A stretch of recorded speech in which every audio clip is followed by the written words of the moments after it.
Second part of the Kinesiology MBLE guide. We're going over chest, abdomen, arms, which means upper arm and lower arm. There's only 31 slides. This is going to go quick.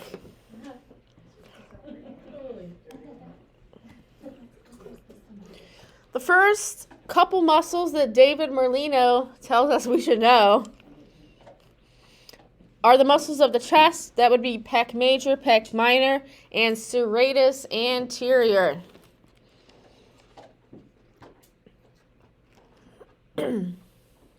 Fun picture. I didn't have a picture of horizontal adduction, so I got this cool little picture. I stole it from the internet. So the pec major, what are the actions? So it depends on what fiber. If we want to go all fibers, all of them, the upper and the lower fibers of the pec, that is going to adduct the shoulder. All right, bring it back to body. Or it also medially rotate. So it's also going towards the body. Right? So all of it's going towards the body. Makes sense?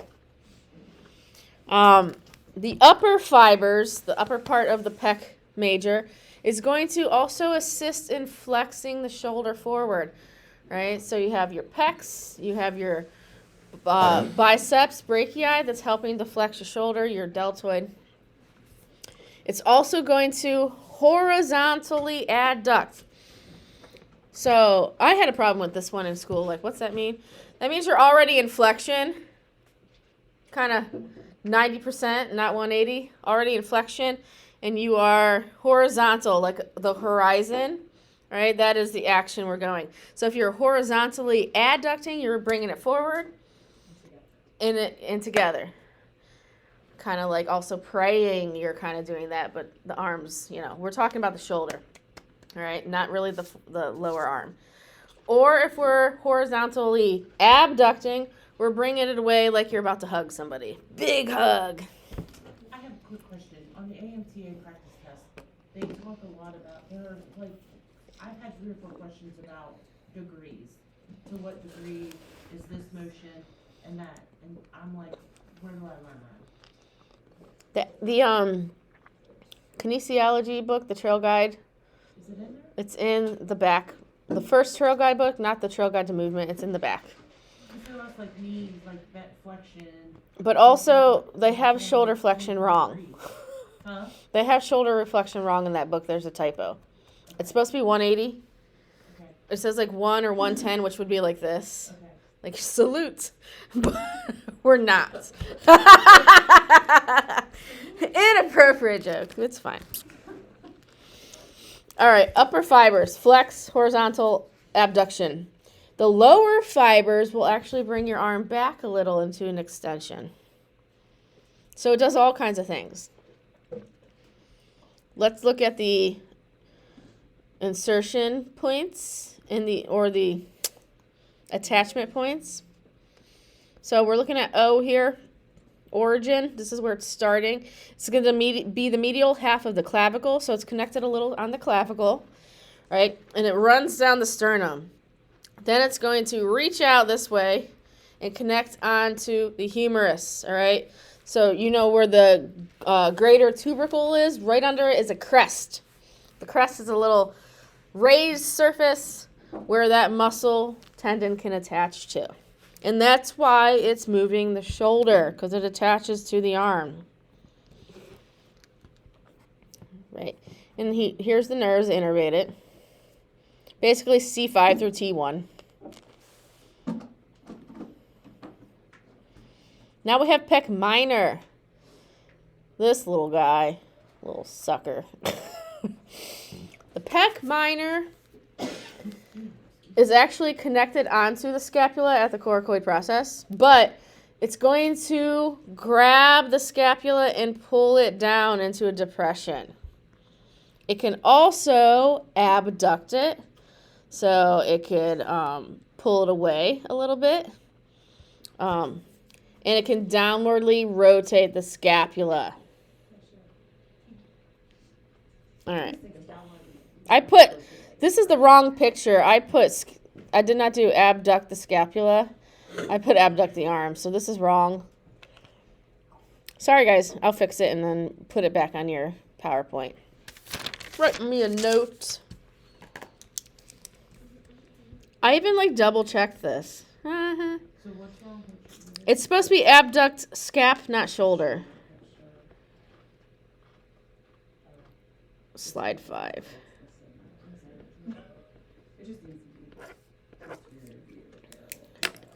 We're just talking about the blade itself, not the actual arm. Because it's not connecting to the arm, so it's not going to move it. Does that make sense? Oh, yeah, it only attaches to the scapula. Yep, so it's only going to move the actual shoulder blade. Where am I at there? All right, it also, see how it's attaching to the ribs? It's also going to help assist to elevate the thorax when you are breathing in. All right, and it says force inhalation. Attachment points. Origin. Ribs 3, 4, and 5. Then it's going to run up at an angle and hook onto the coracoid process, that little nub in the scap, on the scap.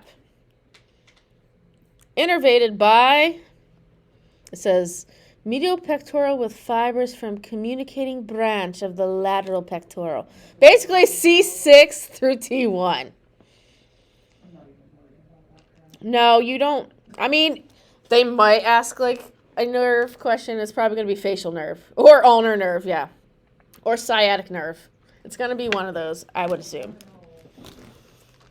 Trigeminal, facial. Yep. All right.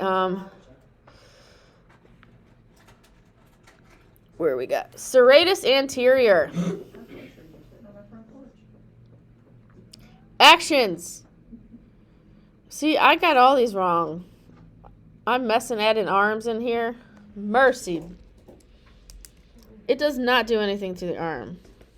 I got a little ahead of myself. So also it's going to abduct the scap. So that means it's pulling. So adduction is going to go into retraction. You got to know the words, the different words. Abduct is going to be protraction of the shoulder blade. Right? So if I were looking at you like this, holding on the shoulder blade, this motion would bring it more towards the arms. Makes sense?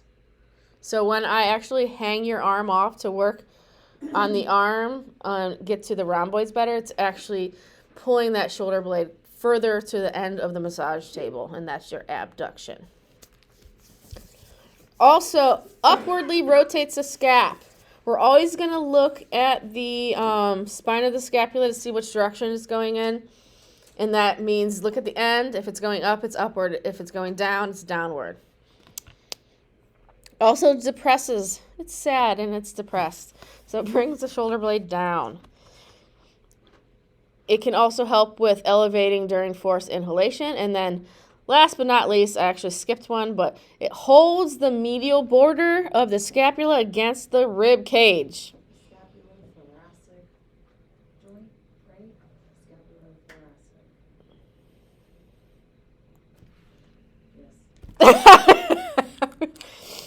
Yes. So some people will. Okay, have you heard the term stuck scapula? Well, that's what we're doing here. Usually, if somebody's scapula isn't fanning out, if you are trying to get under it, it's because the serratus is keeping it there like glue. So your best bet is to work on the serratus and try to work on the subscapularis. And it hurts. It hurts. Fix these. I gotta fix these here. Serratus anterior attachments. So it's going to originate on the upper 8 or 9 ribs. Bum, bum, bum, bum, bum, bum, bum. Right? And it's called serratus because it's like a serrated edge. So it's got its own like little departments, little finger departments or serrated departments. So it starts there on the ribs, right? Runs under grabs onto the medial border of the scapula. So this is why if it gets stuck, that's what you're dealing with, is the muscles underneath here. Innervation, C5 through 8. Now remember, the 8th nerve is between C7 and thoracic 1 vertebrae. All right, muscles of the abdomen.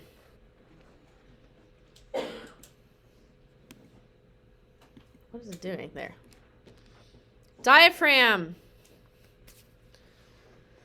The diaphragm draws down the central tendon of the diaphragm. All right, so that you can increase the volume of your thoracic cavity for breathing. Here's a picture. I'm going to zoom here so you can see it nice and good. All right, diaphragm contracts, pulls down. And then when you're breathing out, it gets shoved up, right? All right, that's the diaphragm's job. Where are we at? Origin. The costal attachment, so the attachment at the ribs, attaches on through the inner surface of the lower 6 ribs. Then you have a lumbar attachment and a sternal attachment.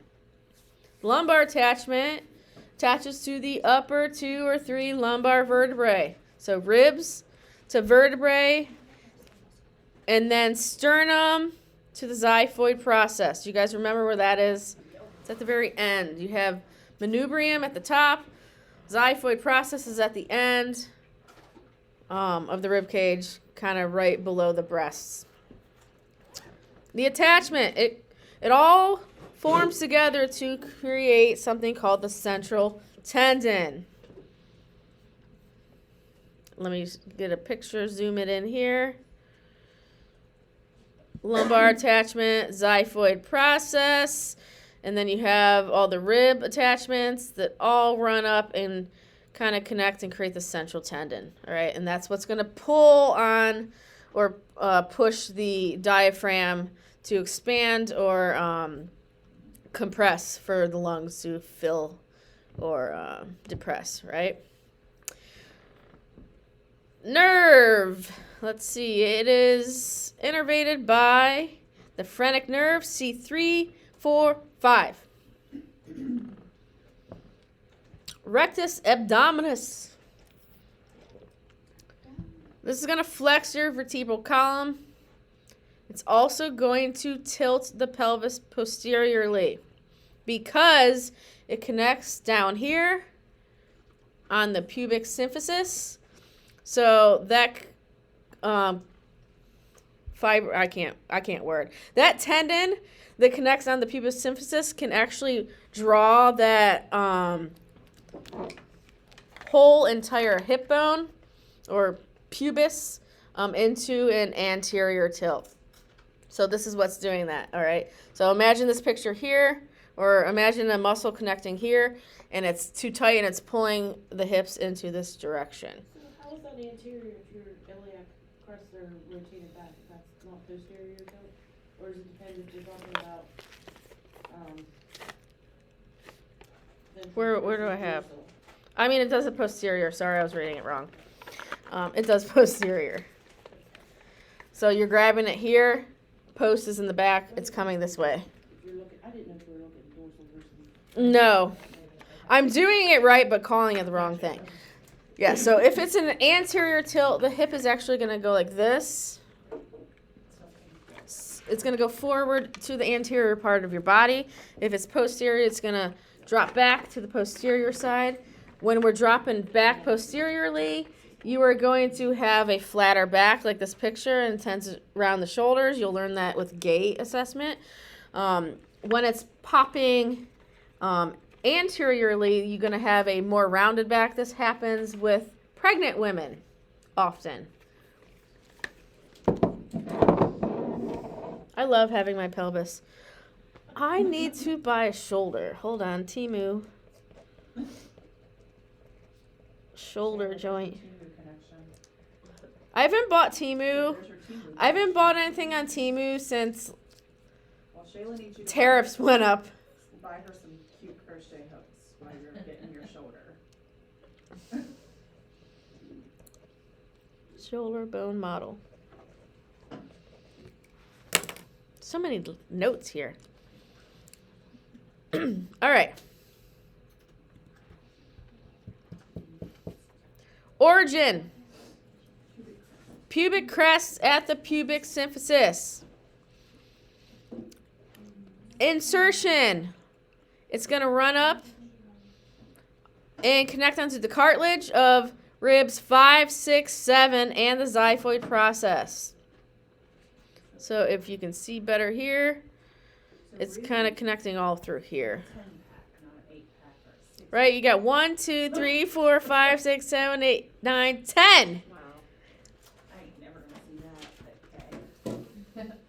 I should type in 10 pack and see if I can find it. Let me see this picture. Nah, bro. That's because they didn't put it down at the bottom. It's probably AI anyhow. No, that one doesn't count. Muscles of the arm. I saw it. Remember when we're talking about arm, we're talking about upper arm? Or we're going to, if it's lower arm, we're talking about the forearm. Biceps brachii. There's probably going to be trick questions about the biceps femoris. Don't get it wrong. That's going to be on your leg. It's a hammy, McMammy muscle. Sorry, I'm so weird. Actually, no, I'm not. Action. Flexion of the elbow. Flexion of the shoulder. And also, it's a supinator. Boop. Yeah, because of the radial attachment. Okay, so those are your actions. There's multiple heads. Remember the word bicep means 2. Tricep means 3 heads. So there's going to be biceps long head and biceps short head. So the short head originates on the coracoid process. That nubby here, just like the pec minor, right? The long head is going to originate at the supraglenoid tubercle of the scap. So, you're like, what's that mean when you're looking at the test? Glenoid cavity is the socket for the ball and socket. Supra means above, right there. All right. Supraglenoid cavity. Tubercle. Just kidding. Inserts. It's going to run down and insert on that tuberosity of the radius and the aponeurosis of the biceps brachii. So I'm going to show you what that means. All right, tubercle and then aponeurosis, right? Thick band. If you see aponeurosis, it's usually a thick band of tendinous material. Innervated by musculocutaneous C5 and 6. Now we have brachialis. So you think of the bicep as the main elbow flexor. It's not really. The brachialis is like the major flexor of the elbow, right? So that's what it does. That's all it does. It originates on the distal part of the humerus, front side. Then it's going to run down and connect on the tuberosity and the coronoid process of ulna. All right, so humerus to ulna. Here's a picture so you can kind of see. They cut the biceps so that you can see behind it and see the cut for the brachialis. All right, again, same nerve, musculocutaneous, small branch from the radial nerve that originates in C5 and 6.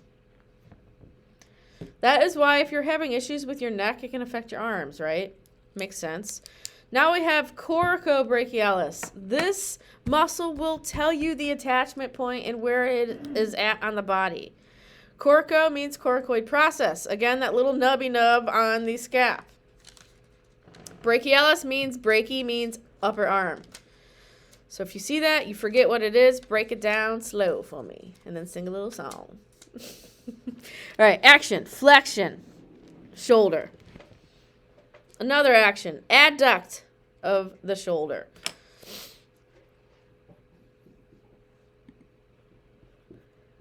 Origin, coracoid process. Runs down, it's not very big. Runs down maybe halfway to the arm on the medial surface of mid-humeral shaft. Starts up here, runs down, right? Again, musculocutaneous nerves 6 and 7. This is the mother lode of shoulder actions, the deltoid. Always work the deltoid thoroughly. Also, it's very, very tender, heads up. If somebody's having any kind of issue with any motion of the shoulder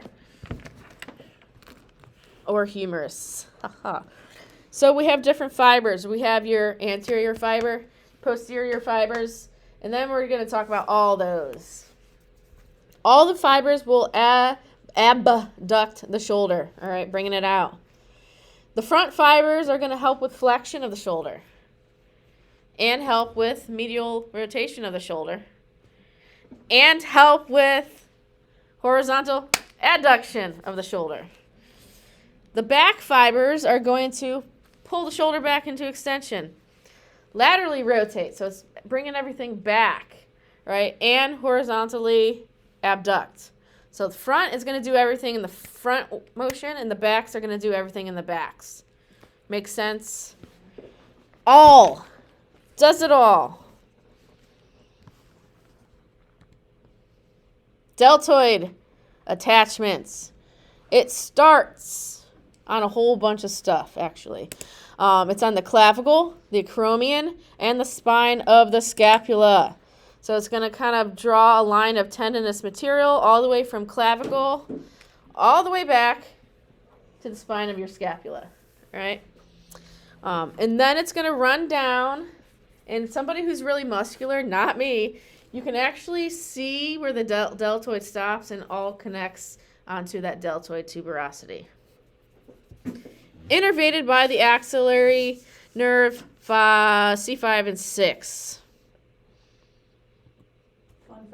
Fun fact about the deltoid. If I'm giving a shot in the arm, a flu shot or something, the trick I was always taught was to just have them lift up, and then you see that little triangle at the bottom.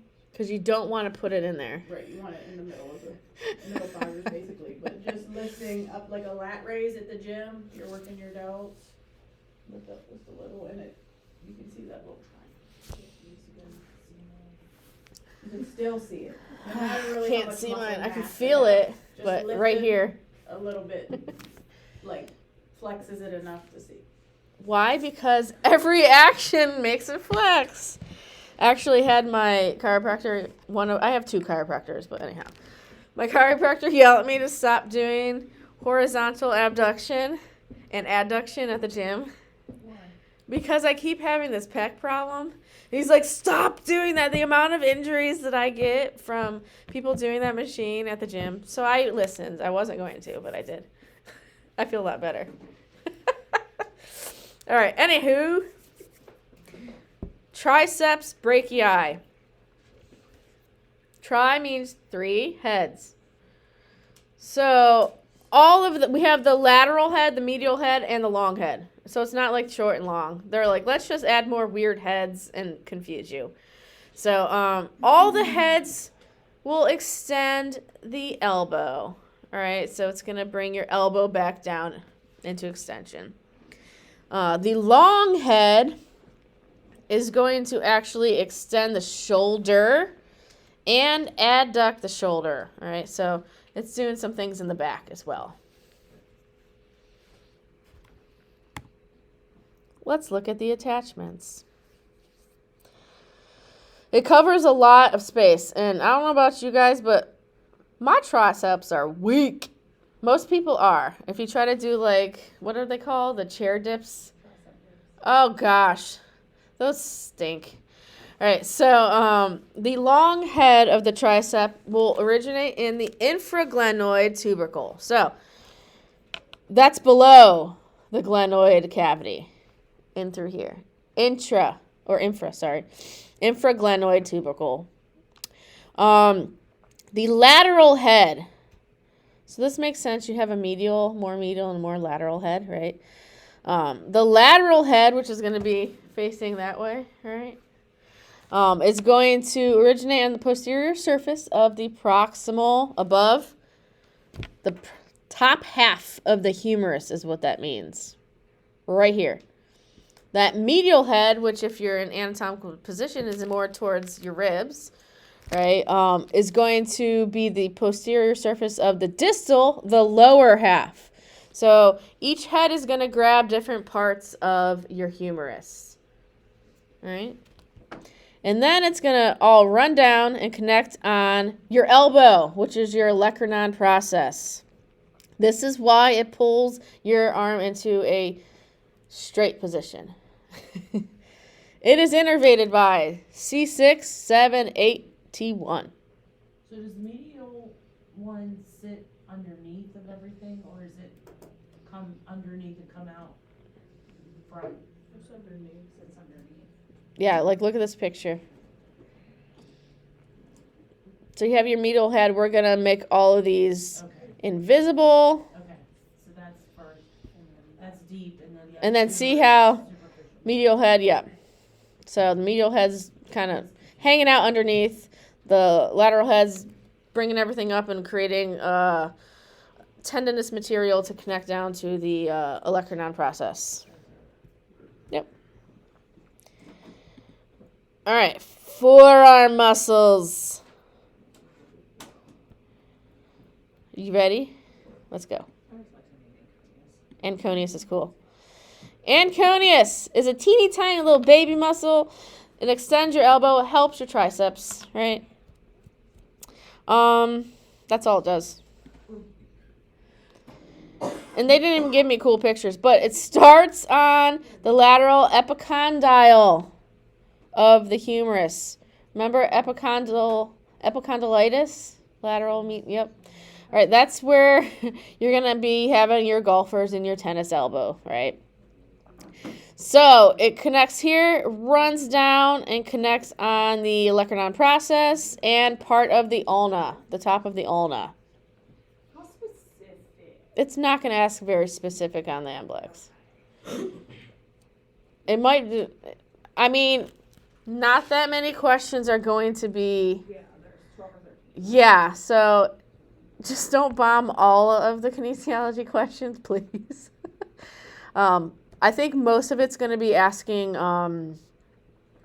action and kind of a scenario-based situation. But I could be wrong. Every practice one that I've taken has had like a crap ton about like antagonist actions, that Yeah. kind of thing. So it's kind of the stuff that I've been, And then some will just show the muscle, say, name the action of this muscle. which is dumb. No, just kind of look at where it is on the body and what it might do. It's fine. You guys got this. All right. The anconius is innervated by the radial nerve, which comes from C7 and 8. Brachioradialis. If you're stuck, don't know where it is, brachii means arm. That means it's going to start there or end there, right? Radialis means radius. So break it down for me. Action. Since it crosses the elbow joint, it's probably going to do something to the elbow joint. And in this case, it's going to flex it. It also can help to assist with pronation and supination when those movements are resisted.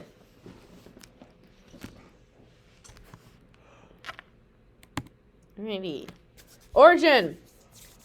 The proximal 2/3 of the lateral supracondylar ridge of the humerus. You're like, what? Word soup.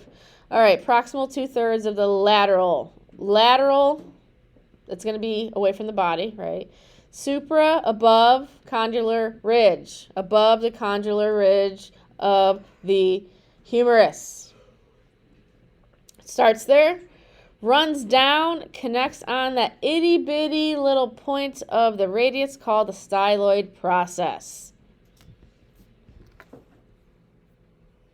And I believe she likes to scaphoid. I think that's the carpal that it connects onto. Anyhow, I'm gonna double check that. Innervated by the radial nerve 5, cervical 5 and 6. I can't brain anymore. Pronator teres. Please do not get the action wrong if this is on the test. Stop it. Get out of my classroom. It also, since it crosses the elbow joint, will assist the elbow in flexion a little bit. Smart, Alex. All right, origin. The common flexor tendon. It comes from a common flexor tendon. From the medial epicondyle of the humerus. Medial epicondyle. And the coronoid process of the ulna. So it has 2 attachment points. Runs down and it connects on a tiny little middle surface of the radius on the lateral side. And that's all, folks. Yeah, we're done. Okay, how do I stop this? There we go.